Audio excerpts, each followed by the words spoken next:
Assalamualaikum warahmatullahi wabarakatuh. Kembali lagi bersama kreator amatir.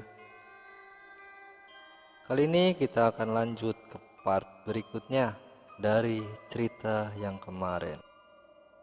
Dua judul dalam satu cerita. Tapi sebelum kita lanjut ke ceritanya, alangkah baiknya kalau kita berdoa terlebih dahulu. Kita berdoa menurut kepercayaan masing-masing, dan berdoa pun kita mulai. Bismillahirrahmanirrahim. Allahumma inni nas'alukal salamatan fid din wa afiatan fil jasad wa ziyaratan fil ilmi wa barakatan di rizki wa taubatan qoblal maut wa rahmatan indal maut wa magfiratan ba'dal maut. Allahumma hawin alaina fi syakaratul maut wan nazata minnan nar wal afwa indal hisab. Shadaqallahul adzim. Berdoa selesai. Inilah ceritanya. Sony yang sudah mengetahui tempat dukun tersebut bergegas pulang tanpa memperdulikan Pak Sarip yang masih berada di sampingnya. "Mas, mau kemana?" tanya Pak Sarip. "Mau pulang, Pak, ada yang lupa, saya harus jemput istri," jawab Sony. "Lalu teman Mas bagaimana?" tanya Pak Sarip. "Nanti biar saya SMS dan saya jemput," jawab Sony. Akhirnya Sony pun berlalu meninggalkan Pak Sarip. Sony sepanjang jalan merasakan gelisah apabila Yudi benar-benar berniat untuk menghancurkan rumah tangganya dengan bantuan Mbah Jarwo. Mulai saat ini pikiran Sony semakin amburadul. Namun saat Sony sampai di rumah, Sony merasa lega karena Yuli masih sama seperti yang dulu, masih melayani Sony layaknya suaminya. Dan Sony pun malam itu masih bisa tertidur nyenyak dan kondisinya kembali seperti semula, seakan lupa dengan rencana Yudi. Setelah itu Sony pun kembali bekerja seperti biasanya. Tidak ada yang aneh dari suaminya. Semuanya berjalan seperti biasanya, di mana Sony kembali fokus dalam bekerja, dan Yudi pun demikian. Mereka kembali berbaur seakan-akan tidak terjadi apa-apa, walaupun dalam hati Sony masih memiliki kecurigaan terhadap Yudi. Kali ini Sony terlihat seperti terkena dampak dari rencana Yudi. Seperti Yudi menggunakan batu mustika itu untuk membuat tenang Sony dan melupakan kecurigaannya terhadap Yudi. Walaupun siasatnya berhasil, namun tidak seutuhnya Sony terpengaruh.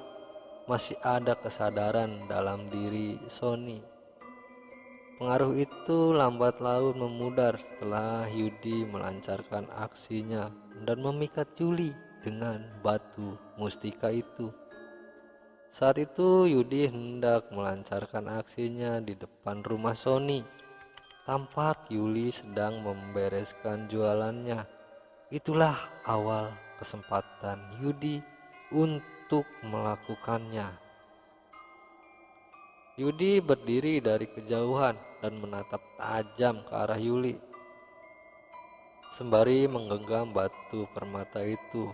Lalu Yudi mengucapkan permohonannya dan merapalkan mantra tersebut. "Wahai batu permata hijau, kumohon kabulkan keinginanku untuk memikat dan mengunci hati dan perasaan si Yuli untukku. Dan buatlah dia memohon akan cintaku." Watu ijo kemuning, insun nyatakan hati. Kunci hati Yuli binti Pulan, kunci perasaan Yuli binti Pulan, marang hatiku. lan kelinganing awakku, dan seterusnya. Saking khusyuknya Yudi merapalkan mantra tersebut sampai tidak menyadari kalau Sony telah memperhatikan Yudi yang sedang komat kamit dan mencium sebuah batu berwarna kehijauan. Setelah itu Yudi berlalu dan senyum yang penuh arti dan berkata, "Sebentar lagi kau akan menjadi milikku, Yuli." Begitulah ucapan Yudi. Lalu perhatian Sony berpindah kepada Yuli yang tiba-tiba merasakan pusing di kepalanya dan hampir tersungkur jatuh. Untung Sony keburu sigap berlari dan menggapai Yuli dan membawanya masuk ke dalam rumah. "Kamu gak apa-apa, Bu?" tanya Sony. "Enggak ya, tapi tiba-tiba kepalaku mendadak pusing dan gelap ya," jawab Yuli. Sony pun tak mempertanyakan apa-apa lagi karena yang ada dalam pikiran Sony adalah ini perbuatan Yudi yang sedari tadi memperhatikan Yuli dan berkomat kamit ke sebuah batu. "Kurang ajar kamu, Yudi!" teriak Sony. Hendak Sony akan menghampiri Yudi, tangan Sony ditahan oleh Yuli. "Jangan ya, jangan tinggalkan aku sendirian," ucap Yuli. Dan tiba-tiba, bro, Yuli tak sadarkan diri. Di sana Sony seperti menerima cobaan yang bertubi-tubi, belum juga mendapat jawaban atas apa yang dilakukan temannya. Ditambah sang istri tidak sadarkan diri. Sony menjadi bimbang dan tidak karuan. Beberapa jam kemudian, di saat Sony bimbang, Yuli pun sadar. Namun kesadaran Yuli seperti ada yang aneh. Tiba-tiba Yuli berteriak ketakutan. Saat hendak dipeluk Sony, Yuli malah memberontak dan memukul Sony. Saat itu hati Sony seperti disayat oleh tajamnya belati. "Ini aku, Bu, suamimu," ucap Sony. "Jangan, jangan sentuh aku. Pergi kau, pergi," teriak Yuli sembari melempari Sony dengan apa yang ada di sekitarnya. Sony pun tidak bisa berbuat apa-apa selain mencoba menenangkan Yuli dan meratapi nasib yang sedang dia tanggung. Rasa iba, rasa kesal menjadi satu, mengacaukan pikirannya. Rasa marah pun tak terhindarkan untuk mencari dan memberi pelajaran kepada Yudi. Kini tidak ada lagi yang bisa dilakukan Sony. Dengan terpaksa Sony mengurung Yuli di dalam kamarnya. Di sisi lain, Yuli yang tiba-tiba bersikap seperti itu tidak dia sadari telah membuat hati suaminya sakit. Dengan tidak sadar, Yuli membentak seorang suami yang selama ini dia hargai. Entah apa yang ada dalam pikirannya, namun yang jelas saat ini tubuh Yuli sedang dikuasai oleh makhluk lain. Meskipun ada sedikit kesadaran dalam hatinya, tapi semua itu tidak dapat mengalahkan makhluk yang merasukinya, karena mereka berdua terbilang jauh dari agama. Mereka selalu mengabaikan perintah Allah. Terkadang Yuli merintih kesakitan, dan terkadang Yuli tertawa terbahak-bahak. Namun dikala dia sedang tenang, hanya lamunanlah yang dilakukan oleh Yuli. Terkadang di samping Yuli ada sesosok wanita berparas cantik yang selalu mengelus-elus rambutnya dengan kuku-kuku panjang dan tajam. Saat itulah Yuli berteriak kesakitan, dan tidak jarang Yuli diancam oleh makhluk itu. Dan tidak jarang juga Yuli diancam oleh makhluk-makhluk di sana untuk memilih Yudi menjadi pendampingnya. Karena sejatinya Yuli sudah diikat dengan Yudi. Kau harus menjadi milik Tuhanku, Yuli, bisik wanita itu. Kau harus melayani Tuanku, lagi bisik dari wanita itu. Dan kau harus membenci suamimu dan meninggalkannya. Seluruh makhluk di samping wanita itu. Semakin Yuli menutup telinganya, semakin keras bisikan di telinganya. Karena tidak tahan, Yuli pun menghempaskan tubuhnya ke tempat tidur dan kembali tidak sadarkan diri.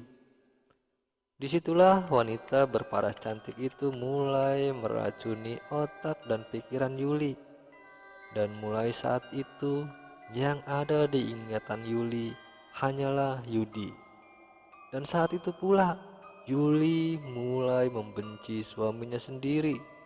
Bahkan kini, Yuli berani membangkang dan melakukan kekerasan kepada suaminya. Yuli yang dulunya selalu menurut apa kata suami, kini berbalik menganiaya suaminya hanya karena dia ingin bertemu dengan temannya. Namun dari tatapan Yuli terlihat kalau itu bukanlah Yuli. Tatapan Yuli tidak begitu. Itu seperti tatapan lain. Sembari terlentang lemas, Sony menatap Yuli dan berucap, "Kamu bukanlah Yuli yang aku kenal. Keluar dari tubuh istriku. Kembalikan istriku," teriak Sony pada Yuli. Yuli hanya tersenyum sinis dan memanggil-manggil nama Yudi tanpa menengok ke arah Sony. Sony hanya bisa menangis karena tubuhnya begitu lemas setelah dianiaya. Yuli pun keluar rumah masih dengan tingkah yang sangat aneh. Tatapannya tidak biasa dan hanya senyum-senyum sendiri, meninggalkan Sony yang masih terkapar lemas di kamar Yuli. Yuli seperti diarahkan oleh sesosok wanita itu.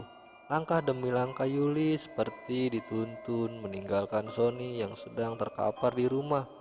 Yuli berjalan di kegelapan malam, menyusuri jalan yang begitu gelap, sembari bibirnya terus mengucapkan nama Yudi dengan tatapan lurus ke depan dan tanpa menengok ke kanan dan ke kiri. Terus berjalan hingga akhirnya Yuli bertemu dengan Yudi, dan Yuli pun langsung memeluk Yudi. Senyum puas terlihat di bibir Yudi. Kini orang yang aku inginkan sudah berada di tanganku. Aku bahagia karena kau akan kujadikan istri dan pemuas nafsuku, Yuli. Tubuh montokmu akan menjadi mainanku di saat lelahnya aku pulang kerja, dan wajah cantikmu akan menemaniku sewaktu aku merasakan capeknya aku saat pulang kerja, dan tak akan aku sia-siakan kamu, Yuli, ucap Yudi sembari tersenyum dan tertawa. Aku akan membahagiakan kamu, Yuli, jangan khawatir. Aku tak akan menyakitimu. Apakah kau bersedia menjadi istriku? Tanya Yudi. Yuli tak menjawab. Yuli hanya menganggukkan kepala dan tersenyum.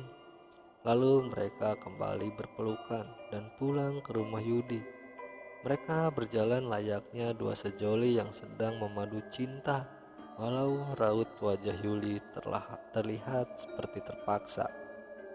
Mereka berjalan berdua melalui jalanan yang gelap. Mereka seperti sedang berbincang sepanjang perjalanan, tidak peduli dengan orang yang memandangnya. Yudi anggap gelapnya malam ini adalah milik mereka berdua. Yudi dengan sengaja memperlambat langkahnya hanya untuk menikmati indahnya kegelapan malam dengan wanita yang selama ini diidam-idamkannya, dan tersenyum puas karena tujuannya sudah tercapai. Namun Yudi masih belum puas karena cepat atau lambat Sony pasti akan mencarinya dan merebut Yuli kembali.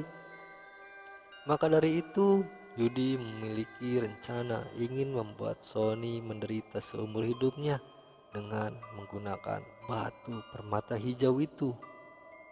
Sepanjang jalan, Yudi pun merencanakan itu dan sesekali menciumi wajah cantik Yuli tanpa ada bantahan sama sekali dari Yuli.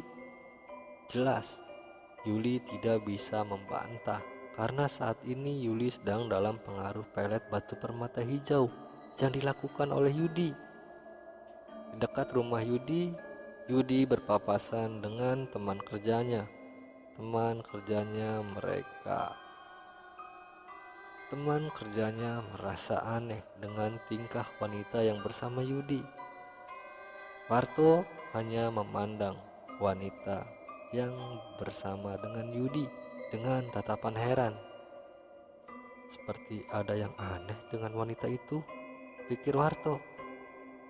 Tatapannya kosong dan raut wajahnya tersirat kesedihan. Jangan-jangan pikiran Warto kembali menjelajah pengetahuannya. "Hai To, mau kemana kamu?" tanya Yudi. Yud, mau ke rumah Haji Udin," jawab Warto. "Beres nih, habis dari mana nih malam-malam begini bawa cewek lagi?" tanya Warto. "Biasa To, habis kencan." "Ya sudah, aku duluan ya," kata Yudi. Yudi pun melanjutkan perjalanan sembari merangkul bahu Yuli. Warto yang sudah menjauh dari Yudi kini baru teringat kalau wanita yang bersama Yudi adalah Yuli, istrinya Sony. "Hah? Bukannya itu si Yuli, istrinya si Sony? Kenapa dia bisa bersama dengan si Yudi? Pasti ada yang tidak beres nih," ucap Warto. Pasti si Yudi menggunakan guna-guna untuk mendapatkan si Yuli dan menghancurkan rumah tangga Sony dan Yuli. Tapi masa iya sih? Mereka kan berteman dari kecil, ucap Warto kembali. "Aku harus ke rumah Sony menanyakan semua ini," ucap Warto. Hendak Warto akan menuju ke rumah Sony, kini Warto seperti ada yang menghadang. Mendadak bulu kuduknya berdiri dan secara bersamaan telepon Warto berbunyi.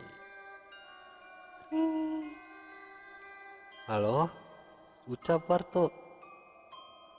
"Tok, pulang nak, emak takut sendirian di rumah," ucap ibunya Warto. "Ah, emak biasanya juga sendirian di rumah," balas Warto. "Kali ini seperti ada yang aneh Tok. Cepat pulang ya Tok." Tut tut tut. Telepon terputus. Warto pun bergegas pulang dan rencana akan ke rumah Sony pun gagal.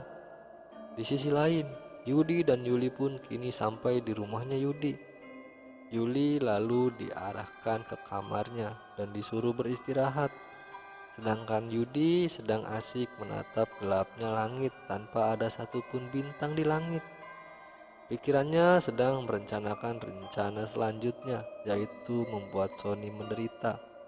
Sedang Yudi berpikir keras, tiba-tiba tangan halus membelai pipinya dan berbisik, "Ayo Yud, malam ini kita bercinta," ucap Yuli. Tapi Yudi tidak menghiraukannya dan terus menatap langit. Belayan demi belayan mendarat di tubuh Yudi. Satu persatu kancing bajunya sudah terbuka oleh tangan Yuli. Dan dengan tanpa sadar, Yuli pun sudah berhasil membuka seluruh pakaian Yudi dan melakukan ritual mantap-mantap. Namun di sini Yudi berinisiatif menggunakan alat pengaman karena dia tidak ingin terkena penyakit kelamin. Dengan prasangka Yudi kalau Sony memiliki penyakit kelamin, jadi Yuli pasti demikian. Makanya Yudi berinisiatif menggunakan pengaman atau alat kontrasepsi. Pergelutan mereka seperti membabi buta dan buas di malam itu. Sampai tak terasa mereka pun terkapar lemas dengan kondisi tanpa busana, lalu bersambung. Terima kasih untuk teman-teman semua yang sudah menonton, menyimak, mendengarkan cerita ini. Seperti biasa, saya mohon dukungannya kepada teman-teman semua dengan cara klik subscribe, like, komen, dan juga share ke media sosial teman-teman semua, dan nyalakan juga loncengnya untuk mendapatkan notifikasi dari channel ini. Sekali lagi saya ucapkan banyak-banyak terima kasih, dan wabillahi taufiq wal hidayah. Wassalamualaikum warahmatullahi wabarakatuh.